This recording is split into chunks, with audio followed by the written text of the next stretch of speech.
Everyone, welcome to UPSC APPSC quick guide channel. అయితే ఈరోజు వీడియోలో మనం ఇంకొక కాన్స్టిట్యూషనల్ బాడీ గురించి నేర్చుకుందాము. అదేంటంటే యూపీఎస్సీ అండ్ ఎస్పీఎస్సీ అంటే union public service commission and state public service commission. Previous వీడియోస్లో మనం కాన్స్టిట్యూషన్ బాడీస్లో ఏమేమి కవర్ చేసామంటే ఎలక్షన్ కమిషన్, తర్వాత controller and auditor general of India గురించి మాట్లాడాము. అదేవిధంగా ఫినాన్స్ కమిషన్ గురించి కూడా మనం మాట్లాడుకున్నాము. ఇవన్నీ కనుక మీరు చూడకపోతే దయచేసి ప్రీవియస్ వీడియోలో చూడండి. అయితే ఇప్పుడు ఈ వీడియోలో మనం ఏమేమి చూస్తాము అంటే అసలు యూనియన్ పబ్లిక్ సర్వీస్ కమిషన్ అంటే ఏంటి, యూనియన్ పబ్లిక్ సర్వీస్ కమిషన్ అనేది కాన్స్టిట్యూషన్లో ఏ ఆర్టికల్స్లో ఉంటుంది, అసలు ఈ యూపీఎస్సీలో ఎవరెవరు ఉంటారు, వాళ్ళని అపాయింట్ చేసేది ఎవరు, వాళ్ళ శాలరీస్ ఏంటి, వాళ్ళ టెన్యూర్ ఏంటి, వీటన్నిటి గురించి చూద్దాము. అదేవిధంగా యూపీఎస్సీ యొక్క ఫంక్షన్స్ ఏంటో కూడా చూద్దాము. అదే కాకుండా స్టేట్ పబ్లిక్ సర్వీస్ కమిషన్ అంటే ఏంటి, దాంట్లో ఎంతమంది ఉంటారు, వాళ్ళని అపాయింట్ చేసేది ఎవరు, వాళ్ళని రిమూవ్ చేసేది ఎవరు, అన్నిటి గురించి కూడా మాట్లాడదాం. అది కూడా కాకుండా జాయింట్ పబ్లిక్ సర్వీస్ కమిషన్ గురించి కూడా మాట్లాడదాము. అయితే first UPSC, union public service commission. UPSC అనేది చాలామంది యొక్క ఎయిమ్ లాగా, డ్రీమ్ లాగా ఉంటుందన్నమాట. యూపీఎస్సీ అంటే మనకు తెలిసింది ఏంటి, ఆల్ ఇండియా సివిల్ సర్వీసెస్ అనేది కండక్ట్ చేస్తూ ఉంటారు. అంటే మనం ఐఏఎస్ కానీ, ఐపీఎస్ కానీ, ఐఎఫ్ఎస్ కానీ అవ్వాలి అంటే మనం ఈ ఎగ్జామే రాయాలి. యూపీఎస్సీ వాళ్ళు పెట్టే ఎగ్జామినేషన్నే మనం రాయాలి. అలా మనకి యూపీఎస్సీ అంటే తెలుసు. మరి మనకి ఇంత ప్రతిష్టాత్మకమైన ఎగ్జామ్స్ కండక్ట్ చేస్తుంది అంటే అది ఎంత భద్రంగా ఉండాలి, యూపీఎస్సీకి ఎంత సెక్యూరిటీ ఉండాలి, దాంట్లో ఉన్న మనుషులు ఎవరైతే ఉంటారో, దాంట్లో ఉన్న మెంబర్స్, పేపర్ తయారు చేసే వాళ్ళు కానీ, నోటిఫికేషన్ ఇచ్చేవాళ్ళు కానీ, ఇంటర్వ్యూలో వాళ్ళని సెలెక్ట్ చేసేవాళ్ళు కానీ, వీళ్ళందరికీ ఎంత ఇండిపెండెన్స్ ఉంటే ఈ యూపీఎస్సీ అనేది అంత స్ట్రిక్ట్గా పనిచేస్తుంది. అంత ఇండిపెండెన్స్ ఉండాలి కాబట్టి వీళ్ళకి ఏంటంటే సెక్యూరిటీ ఆఫ్ ద టెన్యూర్ కానీ, వాళ్ళకి ఇండిపెండెన్స్ కానీ ఎక్కువగా ఇస్తారనమాట యూపీఎస్సీ వాళ్ళకి. ఓకేనా. అయితే ఇప్పుడు ఫస్ట్ యూపీఎస్సీ అనేది యూనియన్ పబ్లిక్ సర్వీస్ కమిషన్ అనమాట. ఇది కాన్స్టిట్యూషన్లో ఆర్టికల్ నెంబర్ 315 నుంచి ఆర్టికల్ నెంబర్ 323 వరకు ఉంటుందన్నమాట. Very very important. ఇది పార్ట్ 14 ఆఫ్ ద కాన్స్టిట్యూషన్లో ఉంటుంది. గుర్తుంచుకోండి, యూనియన్ పబ్లిక్ సర్వీస్ కమిషన్ అనేది ఏ పార్ట్ ఆఫ్ ద కాన్స్టిట్యూషన్లో ఉంటుందంటే 14th పార్ట్ ఆఫ్ ద కాన్స్టిట్యూషన్లో ఉంటుంది. Article number 315 to article number 323లో ఉంటుందన్నమాట. ఓకేనా. సరే, మరి యూపీఎస్సీ అనేది దాని గురించి చూసాము. మరి దాంట్లో యొక్క కాంపోజిషన్ ఏంటి, కాంపోజిషన్ ఏంటంటే దాంట్లో ఒక చైర్మన్ ఉంటారు. చైర్మన్ అనే ఆయన హెడ్ లాగా ఉంటారనమాట. చైర్మన్ కాకుండా యూపీఎస్సీలో టోటల్గా 9 నుంచి 11 మంది ఉంటారు. 9 to 11 మెంబర్స్ అనమాట. ఈ చైర్మన్ 9 to 11 మెంబర్స్ ఎవరైతే ఉంటారో వీళ్ళందరినీ కూడా అపాయింట్ చేసేది ఎవరు అంటే ప్రెసిడెంట్. ఓకేనా. చైర్మన్ని ఈ 9 to 11 మెంబర్స్ని అపాయింట్ చేసేది ప్రెసిడెంట్. వాళ్ళ యొక్క క్వాలిఫికేషన్స్ ఏంటి అనేది కూడా డిటర్మైన్ చేసేది ఎవరు అంటే ప్రెసిడెంటే అనమాట. ప్రెసిడెంటే యూపీఎస్సీ యొక్క చైర్మన్కి ఎలాంటి క్వాలిఫికేషన్ ఉండాలి, మెంబర్స్కి ఎలాంటి క్వాలిఫికేషన్ ఉండాలో ప్రెసిడెంటే ప్రిస్క్రైబ్ చేస్తారు. కాన్స్టిట్యూషన్లో దీని గురించి ఎక్కడా కూడా మెన్షన్ చేయలేదు. యూపీఎస్సీలో ఉన్న వాళ్ళ యొక్క కాంపోజిషన్, ఆ మెంబర్స్ యొక్క క్వాలిఫికేషన్ ఏంటి అనేది కాన్స్టిట్యూషన్ ఎక్కడా కూడా మెన్షన్ చేయలేదు. బట్ ప్రెసిడెంట్ ఎవరైతే ఉంటాడో ఆయనే క్వాలిఫికేషన్ మెన్షన్ చేస్తారు. అయితే ఇప్పుడు నేను మీకు 9 to 11 మెంబర్స్ ఉంటారన్నాను. ఈ 9 to 11 మెంబర్స్ క్వాలిఫికేషన్ ఏంటి అంటే ఈ 9 to 11 మెంబర్స్లో సగానికి మంది అంటే minimum half of them should work in a government office. ఏదన్నా ఒక గవర్నమెంట్ ఆఫీస్లో మినిమం 10 సంవత్సరాలన్నా పనిచేయాలి. అట్లీస్ట్ 10 years అన్నా ఏదో ఒక గవర్నమెంట్ ఆఫీస్లో పనిచేసిన వాళ్ళు మాత్రమే ఈ యొక్క యూపీఎస్సీలో ఉన్న మెంబర్స్ లాగా అపాయింట్ చేసుకోవటం జరుగుతుంది. ఓకేనా. అయితే ఇప్పుడు మీకు కాంపోజిషన్ గురించి క్లారిటీ అనేది వచ్చిందని అనుకుంటున్నాను. కాంపోజిషన్, చైర్మన్ ఉంటారు, 9 to 11 మెంబర్స్ ఉంటారు. వాళ్ళ యొక్క క్వాలిఫికేషన్స్ని డిటర్మైన్ చేసేది ఎవరు ప్రెసిడెంట్, వాళ్ళని అపాయింట్ చేసేది కూడా ప్రెసిడెంటే. ఓకేనా. ఇక్కడ కాన్స్టిట్యూషన్ అనేది వాళ్ళ క్వాలిఫికేషన్ని డిటర్మైన్ చేయలేదు. కాకపోతే ప్రెసిడెంట్ ఏమని చెప్తున్నాడంటే ఈ 9 to 11 మెంబర్స్లో హాఫ్ ఆఫ్ ద మెంబర్స్ అనేవాళ్ళు కంపల్సరీగా గవర్నమెంట్ ఆఫీసుల్లో పనిచేయాలి. అట్లీస్ట్ 10 సంవత్సరాలన్నా పనిచేసిన వాళ్ళైతేనే మేము తీసుకుంటామని చెప్పడం జరిగింది. కాంపోజిషన్ గురించి నేను మీకు చెప్పేశాను. మరి సరే, వాళ్ళని అపాయింట్ చేసేది ప్రెసిడెంటే కదా, మరి వాళ్ళని రిమూవ్ చేసేది ఎవరు, ఎలాంటి పరిస్థితుల్లో వాళ్ళని రిమూవ్ చేస్తారు? ఇప్పుడు యూపీఎస్సీ ఉంది. యూపీఎస్సీ అంటే అంత ప్రెస్టీజియస్ బాడీ అనమాట కాన్స్టిట్యూషనల్ బాడీలోనే. ఎందుకంటే ఆల్ ఇండియా సివిల్ సర్వీసెస్ని కండక్ట్ చేస్తుంది అంటే దాంట్లో ఉన్న అసలు కాంపోజిషన్లో ఆ మెంబర్స్ ఎంత స్ట్రిక్ట్గా ఉండాలో మీకు తెలుసు. మరి వాళ్ళని ఎలాంటి సందర్భంలో రిమూవ్ చేస్తారు అంటే కాన్స్టిట్యూషన్ దీని గురించి క్లియర్గా ప్రిస్క్రైబ్ చేసింది. 4 సందర్భాలలో వాళ్ళని రిమూవ్ చేయొచ్చు అంట. ఒకటి, అడ్జడ్జ్డ్ ఇన్సాల్వెంట్ అయితే, ఏదన్నా అప్పులు పెట్టి పారిపోయిన వాడైతే, ఇన్సాల్వెంట్ అయితే. ఒకవేళ ఇన్కెపాసిటీ అంటే ఏంటి అంటే, ఒకవేళ కనుక వాళ్ళ మైండ్ సరిగ్గా లేదు, పని చేయలేని పరిస్థితుల్లో ఉన్నాడు అనుకున్నప్పుడు ఇన్కెపాసిటీ పరిస్థితుల్లో కూడా రిమూవ్ చేయొచ్చు. లేకపోతే ఏంటంటే, యూపీఎస్సీలో పనిచేస్తూ వేరే ఆఫీస్లో ఏదన్నా paid employment, office of profit అంటారు దాన్ని, వేరే ఆఫీస్లో పెయిడ్ ఎంప్లాయ్మెంట్ కనుక పొంది ఉన్నట్లయితే అలాంటి సందర్భంలో కూడా రిమూవ్ చేయొచ్చు.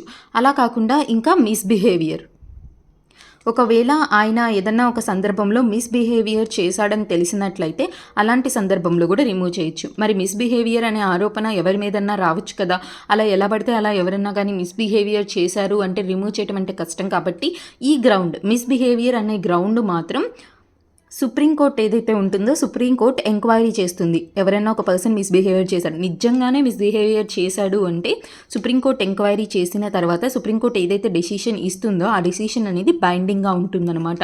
కంపల్సరీ అది ఫాలో అవ్వాలి. ఓకేనా. ఇప్పుడు యూపీఎస్సీలో ఉన్న మెంబర్స్ని కానీ చైర్మన్ని కానీ రిమూవ్ చేసేది కాన్స్టిట్యూషన్ క్లియర్గా మనకి డిటర్మైన్ చేసింది. ఒకటి ఏంటంటే, మనకి అడ్జడ్జ్డ్ ఇన్సాల్వెంట్ అయితే, ఒకవేళ ఇన్కెపాసిటీ అయ్యి ఉంటే, లేకపోతే ఒకవేళ పెయిడ్ ఎంప్లాయ్మెంట్ అయ్యి ఉంటే, ఒకవేళ మిస్బిహేవియర్ ఉంటే సుప్రీంకోర్టు యొక్క డెసిషన్ అనేది బైండింగ్గా ఉంటుంది. అయితే వీళ్ళందరినీ రిమూవ్ చేసేది ఎవరు? ప్రెసిడెంట్. ఓకేనా, ప్రెసిడెంట్ రిమూవ్ చేస్తాడు. సరే, మరి నేను మీకు చెప్పాను కదా ఈ యూపీఎస్సీ అనేది ఇప్పుడు అంత ప్రెస్టీజియస్ ఎగ్జామ్ కదా. అసలు ఈ యూపీఎస్సీ అనేది యూనియన్ పబ్లిక్ సర్వీస్ కమిషన్, ఈ కమిషన్ యొక్క ఫంక్షన్స్ ఏంటి, ఇదేం చేస్తుంది అంటే, ఫస్ట్ అయితే మనందరికీ తెలుసు, it will conduct the all India civil services examinations ఏదైతే ఉంటుందో దాన్ని కండక్ట్ చేస్తుంది అంతే. అంటే ఇది రిక్రూట్మెంట్ వరకే, అర్థమవుతుందా? రిక్రూట్మెంట్ వరకే, ఓన్లీ రోల్ ఇన్ రిక్రూట్మెంట్ కానీ డిప్యూటేషన్ కానీ దీంట్లో రోల్ మాత్రమే ఉంటుందన్నమాట యూపీఎస్సీకి. అంతే తప్ప ఇప్పుడు యూపీఎస్సీలో ఎవరైనా సెలెక్ట్ అయ్యారనుకోండి, వాళ్ళకి మనం ఏం చేస్తారు, ట్రైనింగ్ ఇస్తారు. లబసానా మనకి తెలుసు కదా, లబసానా మనందరి డ్రీమ్ అనమాట కాంపిటేటివ్ ఎగ్జామ్స్లో.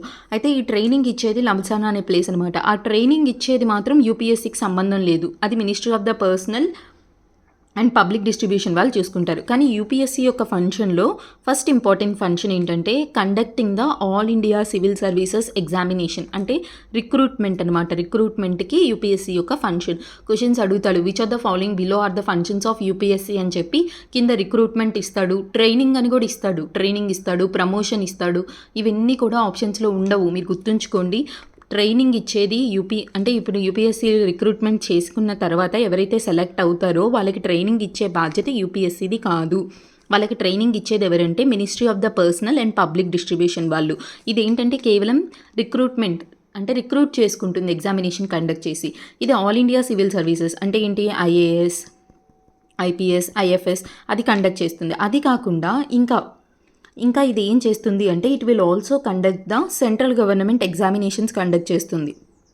సెంట్రల్ గవర్నమెంట్ ఎగ్జామినేషన్స్ అంటే ఏంటంటే, మనకి అక్కడ group A and group B post ఉంటాయి అన్నమాట. ఇక్కడ మనకి గ్రూప్ 1, గ్రూప్ 2, గ్రూప్ 3, గ్రూప్ 4 అన్నీ ఉంటాయి కదా. అలా సెంట్రల్ గవర్నమెంట్లో మనకి గ్రూప్ ఏ, గ్రూప్ బి అలా ఉంటాయన్నమాట. అలా group A and group B gazetted examinations ఏవైతే ఉంటాయి, గెజిటెడ్ పోస్టులు ఉంటాయి కదా, వాటికి ఎగ్జామ్స్ కూడా కండక్ట్ చేసేది యూపీఎస్సీ అనమాట. ఓకేనా. అది కాకుండా ఇంకా ఇది ఏం చేస్తుంది అంటే, ఒకవేళ కనుక ఎవరైనా గవర్నర్, ఇప్పుడు స్టేట్ పబ్లిక్ సర్వీస్ కమిషన్స్ ఉంటాయి, అంటే ఇప్పుడు ఆంధ్రప్రదేశ్కి ఏపీపీఎస్సీ. ఒకవేళ ఏపీపీఎస్సీకి ఏదైనా సహాయం కావాలి అనుకుందనుకో, ఏపీపీఎస్సీకి యూపీఎస్సీ నుంచి సహాయం కానీ సలహాలు కానీ కావాలి అంటే, ఎప్పుడన్నా గవర్నర్ కనుక ప్రెసిడెంట్ని రిక్వెస్ట్ చేశాడనుకో, మాకు యూపీఎస్సీ వాళ్ళ యొక్క సహాయం కావాలి అని, అప్పుడు స్టేట్ యొక్క పబ్లిక్ సర్వీస్ కమిషన్స్కి యూపీఎస్సీ అనేది సహాయం చేస్తుందన్నమాట. ఓకేనా. ఇవన్నీ వాటి యొక్క ఫంక్షన్స్. యూపీఎస్సీ యొక్క ఫంక్షన్స్ ఏంటంటే, all India civil services conduct చేయడం, ఎగ్జామినేషన్స్, రిక్రూట్మెంట్ మాత్రమే గుర్తుంచుకోండి. రిక్రూట్మెంట్ తర్వాత ట్రైనింగ్ కానీ ప్రమోషన్ కానీ ఇవన్నీ కూడా యూపీఎస్సీకి సంబంధం లేదు. కేవలం రిక్రూట్మెంట్, డిప్యూటేషన్ మాత్రమే యూపీఎస్సీ చూసుకుంటుంది. అది కాకుండా సెంట్రల్ గవర్నమెంట్ ఎగ్జామినేషన్స్ కూడా కండక్ట్ చేస్తుంది, అది కూడా group A and group B మాత్రమే. స్టేట్ పబ్లిక్ సర్వీస్ కమిషన్కి గవర్నర్ ఎప్పుడన్నా రిక్వెస్ట్ చేస్తే అప్పుడు వాళ్ళకి అడ్వైస్ కూడా చేస్తుందన్నమాట. These are the functions of the UPSC. ఓకేనా. అది కాకుండా సరే, బాగానే ఉంది. మరి నేను ఇందాక మీకు చెప్పాను కదా, ఎప్పుడైనా కానీ ఏదైనా కానీ ఇంత ప్రెస్టీజియస్ ఎగ్జామినేషన్, ఇంత ప్రెస్టీజియస్ పోస్టులు వస్తాయి, అంత ప్రెస్టీజియస్ పోస్టులకి చూసుకునేది యూపీఎస్సీఏ, ఈ సర్వీస్ కమిషనే. మరి వాళ్ళకి ఇండిపెండెన్స్ ఉండాలి కదా, ఇండిపెండెన్స్ లేకపోతే పొలిటికల్ లీడర్స్ కానీ ఎవరన్నా వచ్చి మా వాళ్ళకి ఇవ్వాలి, పోస్టులు ఇవ్వాలి, అది ఇవ్వాలి అంటే వెంటనే ఇచ్చేస్తారు. ఒకవేళ దీనికి ఇండిపెండెన్స్ లేకపోతే, భయం లేకపోతే. అందుకని దీనికి ఎంత ఇండిపెండెన్స్ ఇస్తారంటే యూపీఎస్సీకి కాన్స్టిట్యూషన్ అనేది ఇండిపెండెన్స్ ఇస్తుందన్నమాట. ఎలాంటి వాటిల్లో అంటే ఫస్ట్ వాళ్ళకి సెక్యూరిటీ ఆఫ్ టెన్యూర్, వాళ్ళని ఎలా పడితే అలాగా పీకేయడానికి ఉండదు. వాళ్ళు ఒక్కసారి అపాయింట్ అయితే వాళ్ళకి 6 సంవత్సరాల వరకు వాళ్ళు ఆ పోస్ట్లో ఉండొచ్చు. లేకపోతే వాళ్ళకి 65 సంవత్సరాల వయసు ఉండే వరకు వాళ్ళ యొక్క టెన్యూర్ అనేది ఉంటుంది. అంతే తప్ప వేరే సందర్భాల్లో కూడా వాళ్ళని రిమూవ్ చేయడానికి ఉండదు. ఒకవేళ వాళ్ళని రిమూవ్ చేయాలన్నా కానీ ఎలా పడితే అలా రిమూవ్ చేయడానికి ఉండదు. ఓన్లీ కాన్స్టిట్యూషన్ ప్రిస్క్రైబ్ చేసిన ప్రొసీజర్లో మాత్రమే రిమూవ్ చేయొచ్చు. అది నేను క్లియర్గా చెప్పాను కదా ఇందాక, మిస్బిహేవియర్ అని, ఇన్కెపాసిటీ అని, అడ్జడ్జ్డ్ ఇన్సాల్వెంట్ అని. ఓకేనా? అలాగా. ఇంకొకటి ఏంటంటే వాళ్ళకి ఇండిపెండెన్స్, శాలరీస్ అనమాట. వాళ్ళ శాలరీ ఎలా పడితే అలా తగ్గించడానికి కూడా ఉండదు. వాళ్ళ శాలరీ అనేది కన్సాలిడేటెడ్ ఫండ్ ఆఫ్ ఇండియాలో క్లియర్గా ఛార్జ్ అవుతుందన్నమాట. ఓకేనా? అది కాకుండా ఒక్కసారి యూపీఎస్సీ చైర్మన్ లాగా కానీ యూపీఎస్సీ మెంబర్స్ లాగా కానీ చేశారు అంటే వాళ్ళు మళ్ళీ వేరే గవర్నమెంట్ మళ్ళీ రీఅపాయింట్మెంట్ అనేది ఉండదన్నమాట. ఒకసారి చేసిన వాళ్ళని మళ్ళీ రీఅపాయింట్మెంట్ అనేది ఉండదు. ఇవి యూపీఎస్సీకి సంబంధించిన, ఇండిపెండెన్స్కి సంబంధించిన విషయాలు అన్నమాట. ఓకేనా? ఎలాంటి గవర్నమెంట్ సర్వీసెస్కి రీఅపాయింట్మెంట్ ఉండదు. ఇదంతా కూడా నేను చెప్పింది యూపీఎస్సీకి సంబంధించింది. ఓకేనా? దీంట్లో నేను అపాయింట్మెంట్ గురించి చెప్పాను, రిమూవల్ గురించి చెప్పాను, కాంపోజిషన్ గురించి చెప్పాను, టెన్యూర్ గురించి చెప్పాను, ఇండిపెండెన్స్ గురించి చెప్పాను, అండ్ ఆల్సో ద ఫంక్షన్స్ గురించి చెప్పాను అనమాట. సేమ్ ఇలాగే మనకి ఏంటంటే స్టేట్ పబ్లిక్ సర్వీస్ కమిషన్ కూడా ఉంటుంది. ఓకేనా? స్టేట్ పబ్లిక్ సర్వీస్ కమిషన్ ఏం చేస్తుంది? ఇప్పుడు యూపీఎస్సీ ఏం చేస్తుంది? యూపీఎస్సీ అంటే ఇండియాకి మొత్తానికి కలిపి సెంట్రల్ గవర్నమెంట్. యూపీఎస్సీ అంటే ఇండియా మొత్తానికి కలిపి ఆల్ ఇండియా లెవెల్లో సివిల్ సర్వీస్ ఎగ్జామినేషన్ కండక్ట్ చేయటం, సెంట్రల్ గవర్నమెంట్ లెవెల్లో group A, group B conduct చేయటం అనమాట. కానీ ఎస్పీఎస్సీ అనేది ప్రతి స్టేట్కి ఉంటుంది. ప్రతి స్టేట్కి ఒక పబ్లిక్ సర్వీస్ కమిషన్ ఉంటుంది. ఇప్పుడు ఆంధ్రప్రదేశ్కి ఏపీపీఎస్సీ, తెలంగాణకి టీఎస్పీఎస్సీ, తమిళనాడుకి టీఎన్పీఎస్సీ, అలా ప్రతి స్టేట్కి ఒక పబ్లిక్ సర్వీస్ కమిషన్ ఉంటుంది. అలా దాన్ని మనం ఏంటారు, స్టేట్ పబ్లిక్ సర్వీస్ కమిషన్. ఏ స్టేట్కి, ప్రతి ఒక్క స్టేట్కి ఉన్న ఈ స్టేట్ పబ్లిక్ సర్వీస్ కమిషన్ ఏం చేస్తుంది, ఆ స్టేట్లో ఉన్న గెస్టెడ్ పోస్టులు, నాన్ గెస్టెడ్ పోస్టులు, గవర్నమెంట్ ఎగ్జామినేషన్స్, గ్రూప్ 1 కావచ్చు, గ్రూప్ 2 కావచ్చు, 3 కావచ్చు, 4 కావచ్చు, ఇలాంటి గవర్నమెంట్ ఎగ్జామినేషన్స్ అన్నీ కూడా ఈ ఎస్పీఎస్సీయే కండక్ట్ చేస్తుంది, స్టేట్ పబ్లిక్ సర్వీస్ కమిషన్. ఓకేనా? State public service commission. మన స్టేట్కి ఏపీపీఎస్సీ. అంతే కదా. ఇప్పుడు మనం గ్రూప్ 1 రాయాలన్నా, గ్రూప్ 2 రాయాలన్నా ఫస్ట్ అసలు మనకి నోటిఫికేషన్ రిలీజ్ చేసేది వాళ్ళే, రిక్రూట్మెంట్ తీసుకునేది ఏపీపీఎస్సీ వాళ్ళే, మన ఎగ్జామ్ కండక్ట్ చేసేది ఏపీపీఎస్సీ వాళ్ళే. అంతే కదా. మనకి రిజల్ట్ ఇచ్చేది వాళ్ళే, మన సర్టిఫికేట్ వెరిఫికేషన్ చేసేది వాళ్ళే. అన్నీ ఏపీపీఎస్సీయే చేస్తుందన్నమాట. అర్థమవుతుందా? మరి ఇలాంటి ఏపీపీఎస్సీలో ఎవరన్నా, ఇప్పుడు ఏపీపీఎస్సీ చైర్మన్ గౌతమ్ సవాంగ్ గారు రిజైన్ చేశారు. ఓకేనా? ఇంకొక చైర్మన్ని అపాయింట్ చేయాలి. చైర్మన్ని అపాయింట్ చేసే అధికారం ఎవరికి ఉంటుంది? ఓకేనా? చైర్మన్ని రిమూవ్ చేసే అధికారం ఎవరికి ఉంటుంది? అపాయింట్ చేసే అధికారం ఎవరు ఉంటుంది? అసలు ఈ ఏపీపీఎస్సీ, ఈ సర్వీస్ కమిషన్లో ఎంతమంది ఉంటారు, వాళ్ళ ఫంక్షన్స్ ఏంటి, అవి కూడా నేను మీకు ఇప్పుడు చెప్తానన్నమాట. క్లియర్గా వినండి. ఓకేనా? ఈ స్టేట్ పబ్లిక్ సర్వీస్ కమిషన్ ఏదైతే ఉంటుందో ఇది కూడా ఆర్టికల్ నెంబర్ 315 నుంచి ఆర్టికల్ నెంబర్ 323లోనే ఉంటుంది. ఇది కూడా పార్ట్ 14 ఆఫ్ ద కాన్స్టిట్యూషన్లోనే ఉంటుంది. ఓకేనా? దీంట్లో కూడా ఒక చైర్మన్ ఉంటాడు, 9 నుంచి 11 మంది ఉంటారు. దీనికి యూపీఎస్సీకి డిఫరెన్స్ ఏంటంటే అక్కడ చైర్మన్ని అపాయింట్ చేసేది ఎవరు? ప్రెసిడెంట్. కానీ స్టేట్ పబ్లిక్ సర్వీస్ కమిషన్లో చైర్మన్ని అపాయింట్ చేసేది ఎవరంటే గవర్నర్. ఓకేనా? స్టేట్ పబ్లిక్ సర్వీస్ కమిషన్ కనుక మనం చూసుకున్నట్లయితే దీంట్లో చైర్మన్ని అపాయింట్ చేసేది ఎవరు అంటే గవర్నర్ అపాయింట్ చేస్తాడు. గుర్తుంచుకోండి. కానీ రిమూవ్ చేసేది ఎవరంటే ప్రెసిడెంట్. అసలు ఈ విషయంలో చాలా కాంపిటేటివ్ ఎగ్జామ్స్లో కన్ఫ్యూజింగ్ టాపిక్ అనమాట ఇది. క్వశ్చన్స్ అడుగుతాడు, డైరెక్ట్గా అడుగుతాడు. స్టేట్ పబ్లిక్ సర్వీస్ కమిషన్ని రిమూవ్ చేసేది ఎవరు అంటే దాంట్లో ఉన్న చైర్మన్ని కానీ మెంబర్స్ని కానీ రిమూవ్ చేసే అధికారం ఎవరికి ఉంటుందంటే ప్రెసిడెంట్కి ఉంటుంది. గవర్నర్ అనుకోకండి, అపాయింట్ చేసేది గవర్నర్, కానీ రిమూవ్ చేసే అధికారం ప్రెసిడెంట్కే ఉంటుంది. ఇప్పుడు మనకి ఏపీపీఎస్సీకి కొత్త చైర్మన్ని అపాయింట్ చేయాలి. ఎవరికి అధికారం ఉంటుంది? గవర్నర్కి అధికారం ఉంటుంది. ఓకేనా? అంతే. అంటే ఇంకా మనం యూపీఎస్సీ చదివాం కదా, యూపీఎస్సీకి సిమిలారిటీగానే ఎస్పీఎస్సీ ఉంటుంది. ఓకేనా? యూపీఎస్సీలో మనకి అపాయింట్ చేసేది ఎవరు? ప్రెసిడెంట్. కానీ ఇక్కడ అపాయింట్ చేసేది ఎవరు? గవర్నర్. ఇక్కడ రిమూవ్ చేసేది ఎవరు? ప్రెసిడెంట్. ఇక్కడ రిమూవ్ చేసేది కూడా ప్రెసిడెంటే స్టేట్ పబ్లిక్ సర్వీస్ కమిషన్లో. ఓకేనా? ఇక్కడ క్వాలిఫికేషన్స్ని డిటర్మైన్ చేసేది ఎవరు? ప్రెసిడెంట్ డిటర్మైన్ చేస్తాడు. కానీ ఇక్కడ క్వాలిఫికేషన్స్ డిటర్మైన్ చేసేది ఎవరు? గవర్నర్. స్టేట్ పబ్లిక్ సర్వీస్ కమిషన్లో క్వాలిఫికేషన్స్ ఏమేమి ఉండాలనేది చెప్పేది గవర్నరే చెప్తాడనమాట. ఓకేనా. ఇండిపెండెన్స్ ఏదైతే ఉంటుందో, నేను ఇండిపెండెన్స్ చెప్పాను కదా, ఎవరు ఎలాంటి స్వతంత్రం ఉంటుందనేది, స్టేట్ పబ్లిక్ సర్వీస్ కమిషన్లో కూడా సేమ్ వాళ్ళకి సెక్యూరిటీ ఆఫ్ టెన్యూర్ ఉంటుంది. అంటే వాళ్ళు అపాయింట్ అయిన దగ్గర నుంచి 6 సంవత్సరాలు ఉండొచ్చు, లేకపోతే వాళ్ళు 62 సంవత్సరాల వయసు ఉండే వరకు వాళ్ళ ఆఫీస్లో పనిచేయచ్చు. దీనికి ఉన్న డిఫరెన్స్ ఏంటి అంటే, యూపీఎస్సీకి ఎస్పీఎస్సీకి డిఫరెన్స్ ఏంటంటే, ఇక్కడ అపాయింట్మెంట్ ప్రెసిడెంట్, ఇక్కడ అపాయింట్మెంట్ గవర్నర్. ఓకేనా. తర్వాత ఇక్కడ క్వాలిఫికేషన్స్ ప్రెసిడెంట్ చెప్తాడు, ఇక్కడ క్వాలిఫికేషన్ గవర్నర్ చెప్తాడు. ఇక్కడ 6 సంవత్సరాలు 65 సంవత్సరాల వయసు, ఇక్కడ 6 సంవత్సరాలు 62 సంవత్సరాల వరకు మాత్రమే ఉంటుందన్నమాట. క్లారిటీ అనేది వచ్చింది అనుకుంటున్నాను. ఇప్పుడు మనకి ఏ స్టేట్ పబ్లిక్ సర్వీస్ కమిషన్కి సంబంధించిన చైర్మన్ కానీ వాళ్ళ రిమూవల్ ప్రొసీజర్ కానీ అన్నీ కూడా మనకి క్లియర్గా 315 నుంచి 323 ఆర్టికల్ పార్ట్ 14 ఆఫ్ ద కాన్స్టిట్యూషన్లో ఉంటుంది. స్టేట్ పబ్లిక్ సర్వీస్ కమిషన్కి సంబంధించిన ప్రెసిడెంట్ ఎవరైతే చైర్మన్ని అపాయింట్ చేసే అధికారం గవర్నర్కి ఉంటుంది, రిమూవ్ చేసే అధికారం ప్రెసిడెంట్కి ఉంటుంది, క్వాలిఫికేషన్స్ డిటర్మైన్ చేసేది గవర్నర్. టెన్యూర్ 6 నుంచి 62 సంవత్సరాలు. సేమ్ అలాగే జాయింట్ పబ్లిక్ సర్వీస్ కమిషన్ కూడా ఉంటుంది. జాయింట్ పబ్లిక్ సర్వీస్ కమిషన్ అంటే ఏంటి అంటే, ఇప్పుడు 2 or more స్టేట్స్, అంటే ఇప్పుడు 2 స్టేట్లు ఉంటాయి, గోవా ఉంటుంది, కర్ణాటక ఉందనుకో. గోవా చాలా చిన్న స్టేటే, మాకు గోవా పబ్లిక్ సర్వీస్ కమిషన్ అవసరం లేదు, మాకు గోవాకి కర్ణాటకకి కలిపి ఒకటే పబ్లిక్ సర్వీస్ కమిషన్ ఉంటే బాగుంటుంది, ఫర్ ఎగ్జాంపుల్ అని చెప్తున్నారు, వాస్తవంగా చెప్పట్లేదు అని అనుకుంటే, అలా 2 or more స్టేట్స్కి కనుక ఒక పబ్లిక్ సర్వీస్ కమిషన్ని అపాయింట్ చేయటం, అలా అపాయింట్ చేసే అధికారం ఎవరికి ఉంటుంది? ప్రెసిడెంట్కి ఉంటుంది. అదే ఒక స్టేట్ అయితే మనకి గవర్నర్ ఎలాగో అపాయింట్ చేసుకుంటాడు. కానీ 2 or more స్టేట్స్ కాబట్టి ఈ 2 స్టేట్స్కి సంబంధించి ఒక joint public service commission appoint చేసే అధికారం ప్రెసిడెంట్కి ఉంటుందన్నమాట. కానీ ఈ జాయింట్ పబ్లిక్ సర్వీస్ కమిషన్ అనేది ఒక స్టాట్యూటరీ బాడీ. ఓకేనా. దీన్ని ఒక యాక్ట్ ద్వారా ఎస్టాబ్లిష్ చేస్తే దాన్ని స్టాట్యూటరీ బాడీ అంటారు. ఇది కాన్స్టిట్యూషనల్ బాడీ కాదు. యూపీఎస్సీ ఎస్పీఎస్సీ మాత్రమే కాన్స్టిట్యూషనల్ బాడీ. ఇప్పుడు సందర్భం వచ్చింది కాబట్టి జేపీఎస్సీ గురించి కూడా చెప్తున్నాను. It is a statutory body అనమాట. దీంట్లో ఉన్న వాళ్ళ యొక్క ఎంతమంది ఉండాలి, వాళ్ళ క్వాలిఫికేషన్స్ ఏంటి, వాళ్ళ టెన్యూర్ ఏంటి అన్నీ కూడా చెప్పేది ఎవరంటే ప్రెసిడెంట్. జాయింట్ పబ్లిక్ సర్వీస్ కమిషన్కి సర్వస్వం ప్రెసిడెంటే చూసుకుంటాడు. దాని అపాయింట్మెంట్, దాన్ని అపాయింట్ చేయడం కానీ, దాని మెంబర్స్ కానీ, దానికి సంబంధించిన ప్రతి ఒక్కరిని. అయితే వీళ్ళ టెన్యూర్ 6 సంవత్సరాల నుంచి 62 సంవత్సరాలకు ఉంటుందన్నమాట. ఓకేనా. ఇదంతా కూడా మనకి యూపీఎస్సీ గురించి, ఎస్పీఎస్సీ గురించి అండ్ ఆల్సో ద జేపీఎస్సీ గురించి అనమాట. నాకు తెలిసినంత వరకు ఇన్ఫర్మేషన్లో మొత్తం ఇన్ఫర్మేషన్ నేను మీకు ఇచ్చేసాను. ఎగ్జామినేషన్ పర్స్పెక్టివ్లో ఏవైతే ఇంపార్టెంట్ క్వశ్చన్స్ వస్తాయో దాని పర్స్పెక్టివ్లో ఇచ్చాను. దయచేసి వీడియో స్కిప్ చేయకుండా చూడండి. అయితే ఇప్పుడు నేను ఒక క్విక్ రీక్యాప్ ఇచ్చేస్తాను, చూడండి.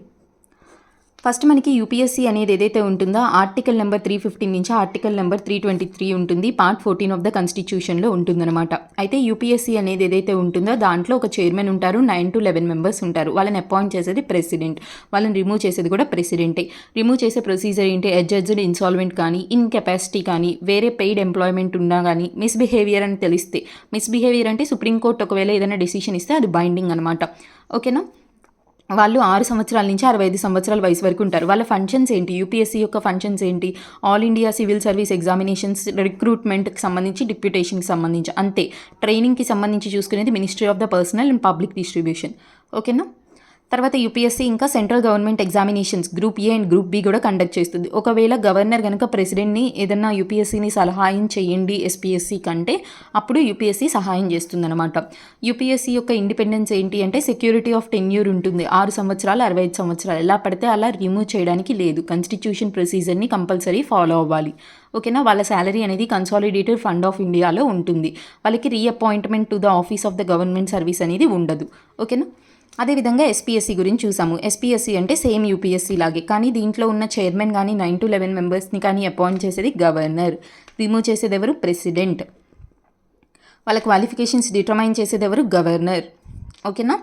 స్టేట్ పబ్లిక్ సర్వీస్ కమిషన్ స్టేట్లో ఎగ్జామినేషన్స్ కండక్ట్ చేస్తుంది. 6 నుంచి 62 సంవత్సరాల వయసు, 6 సంవత్సరాలు కానీ 62 సంవత్సరాలు. జాయింట్ పబ్లిక్ సర్వీస్ కమిషన్ అంటే అసలు ఈ కమిషన్ ఎస్టాబ్లిష్ చేసేది ఎవరు? ప్రెసిడెంట్. ఓకేనా. తర్వాత దాంట్లో ఉన్న మెంబర్స్ ఎంతమంది, చైర్మన్ ఎలాంటి వాళ్ళు ఉండాలి, వాళ్ళ క్వాలిఫికేషన్స్ ఏంటి అన్నీ కూడా డిటర్మైన్ చేసేది ప్రెసిడెంటే. ఓకేనా. ఈ వీడియో మీకు అర్థమైందనే అనుకుంటున్నాను, ఈ టాపిక్ మీకు అర్థమైందనే అనుకుంటున్నాను. ఓకేనా. జాగ్రత్తగా ఫస్ట్ నుంచి లాస్ట్ వరకు వినండి, ఎందుకంటే ఎవ్రీ పాయింట్ చాలా చాలా ఇంపార్టెంట్. ఉన్న పాయింట్స్ అన్నిటిని గ్యాదర్ చేసి నీట్గా ఎగ్జామినేషన్ పర్స్పెక్టివ్లో నేను రాసుకునేది నేను మీకు చెప్తున్నాను, దయచేసి వినండి. ఓకేనా, చాలా చాలా ఇంపార్టెంట్. ఈ వీడియో కనుక మీకు అర్థమైనట్లయితే లైక్ చేయండి, షేర్ చేయండి, సబ్స్క్రైబ్ చేయండి. Thank you everyone. Work hard.